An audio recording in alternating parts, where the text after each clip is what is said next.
First of all, everyone, thanks for joining me today. I'm sitting out on my back patio here in Florida. You will catch it in my speech patterns that I'm originally from Canada, but all middle-aged Canadians end up in Florida eventually. So here I am. What I want to take you through today is a little bit, and I'm going to kill my camera to save on bandwidth, the threats that higher ed, K-12 are facing. You're probably asking yourself, what gives this guy the right to tell me about education? Well, prior to joining Trend Micro back in 2007, I worked for a Canadian college/university hybrid, ended up running security by the end of it, sitting in the C-seat, and faced an awful lot of challenges. Luckily, we happened upon Trend Micro as an up-and-comer in the security space and never looked back. So let me give you a little bit about Trend. First of all, we have a great CEO in Eva Chen. She's one of the co-founders. It was actually her original ideas that helped build this company. We have a great company motto, and that is to make the world safe for exchanging digital information, because ultimately that's what we do every day, all of us. It's been cybersecurity focused for 30 years. It is a singular focus company on virtualization, cloud, AI, writing style analysis, DNA, to stop business email compromise. We do Internet of Things security in regards to reputation, specialized for both IoT at home and industrial IoT as well. We have been profitable every quarter, including this past year, since going public in 1998. We did $1.5 billion in 2019. Not exactly sure they've crunched all the numbers for 2020 yet, but I know we were in the same ballpark. We have over half a million commercial customers in US, 6,800 passionate people from around the globe. Actually, we're closer to 7,100 as of last week. And we have an awful lot of sensors around the world powering our smart protection network. I'm just going to flash this real quick because, I wouldn't be a company if I didn't show you what we sold. A lot of people think of Trend Micro as simply an antivirus company, and that couldn't be farther from the truth. That is our roots, but that's not where we are today. Our primary focus is around hybrid cloud environments with AWS, Azure, Google, so on and so forth, and we'll delve into that a little bit towards the end. But the reason you're here. What's going on with education? Well, I think education is kind of in a bit of a crisis. I do call it the edu crisis, and that educational institutions need to make cybersecurity a priority. Now, despite the sector facing a lot of challenges, especially around lack of staffing and worse, lack of funding and resources, cyber attacks are no less frequent or less severe in education. In fact, they seem to be gaining ground in prevalence on year as instances of breaches in schools and higher education are very widely reported. Now, in recent years, we've seen a number of ransom attacks causing financial damage. One of my counterpart Canadian universities, luckily not the one I was from, handed over $20,000 to cyber criminals during a ransomware attack. Now it was 20,000 Canadian dollars, so I think that works out to be about $17.50 US, and I mean $17.50. But anyways, malware attacks are causing mass disruption in higher ed, especially. And it's very similar to the disruption which caused a Minnesota school district to shut down for a day and a half while the IT staff rebuilt the entire system from the ground up.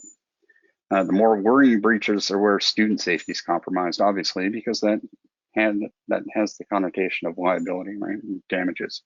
Educational institutions are entrusted to safeguard their students, many of whom are minors, but a weak cybersecurity infrastructure can put them at risk, right? It was made all too clear back when the CCTV in Blackpool was allegedly breached and the footage was posted up on the web. which is never good. It is an unfortunate fact that while cybersecurity in education is necessary to protect against financial loss and prevent disruption, it's also very crucial to protect those students from harm. And that's why this sector needs to do everything it can to ensure their applications and systems are protected and work to overcome any challenges. Now, that's always the challenge in education because money is an object. We all know that. But there are very fine reasons, I think, from the time of dabbling in the dark arts of why education is a target for cybercrime. And education venues vary in size and purpose and stature. The motives for the attacks can vary. What might be a common threat for a world-renowned university or college might not be an issue for schools or school districts. So institutions themselves need to evaluate the risk and understand the data that's vulnerable to unauthorized access. Some of the methodologies, of course, are distributed denial of service attacks. They're a common type of attack on all levels of education venue. And obviously, the attacker's motive is to cause widespread disruption to either the institute's network or worse, performing attacks against others, which again has some significant potential for liability concerns. It's a relatively easy attack for an amateur cyber criminal to carry out. As a matter of fact, you can go online and really, quote unquote, buy the attack and have it executed for you. There have been instances of students or teachers successfully carrying out denial of service attacks with motives really ranging from wanting a day off. I live in Florida, Hillsborough County. We recently had, just last year, a student that didn't want to write some exams. So they slowed things down is a good way to put it. Or protesting the way a complaint was handled, so on and so forth. The second, I think this is the primary reason most educational institutions are targeted, is data theft. And that attack really does affect all levels of education because institutions hold student staff data, including sensitive details like names, addresses, in some cases medical information. And this type of information can be very, very valuable to cyber criminals, but for several reasons. They may plan to sell the information to a third party. Sometimes they use it as a bargaining tool to perform extortion. The concerning aspect of this type of attack is that hackers can go unnoticed for very long periods of time. I'm sure we're all familiar with California University, where 160,000 plus medical records were allegedly stolen from the university computers over a number of months. And I believe they'll be paying for those damages for a long time. The other reason, financial gain. Of course, this might not be as high risk for public schools, but with private institutions and universities and colleges handling large number of student fees, it's a prime target for cyber criminals.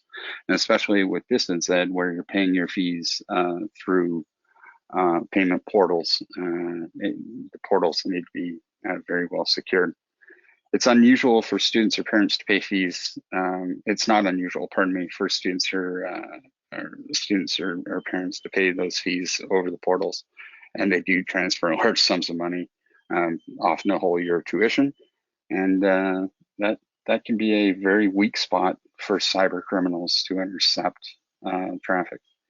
The last, and for anybody that's on the line that's from universities, especially in the research field, is espionage. In the case of higher ed, they're often centers for research, and they hold very valuable intellectual property.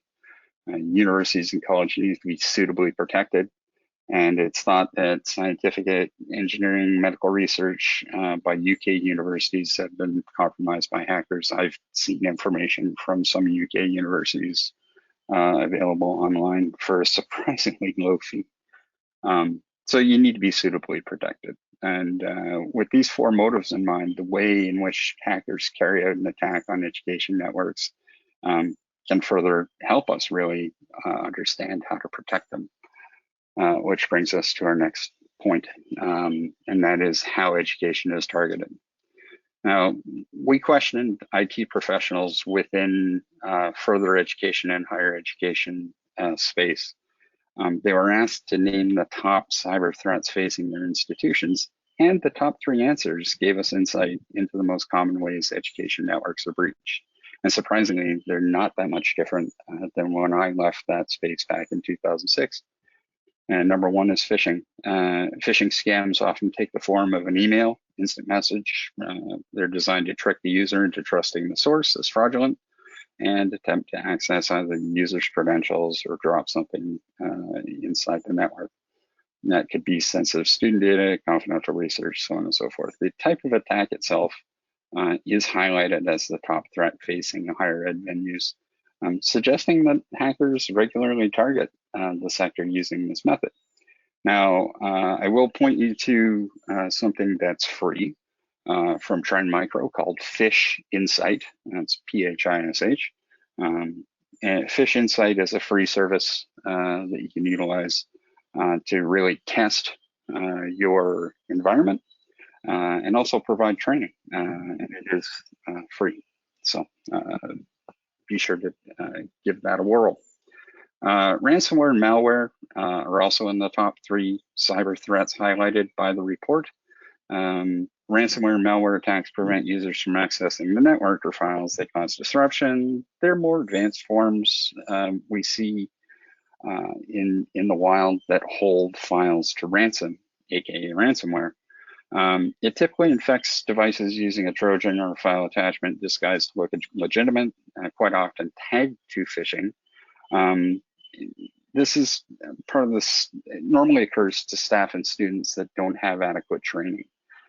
Although I've fallen victim to them myself, and running to the airport at 5 a.m. and you get an invoice that you're supposed to take a look at.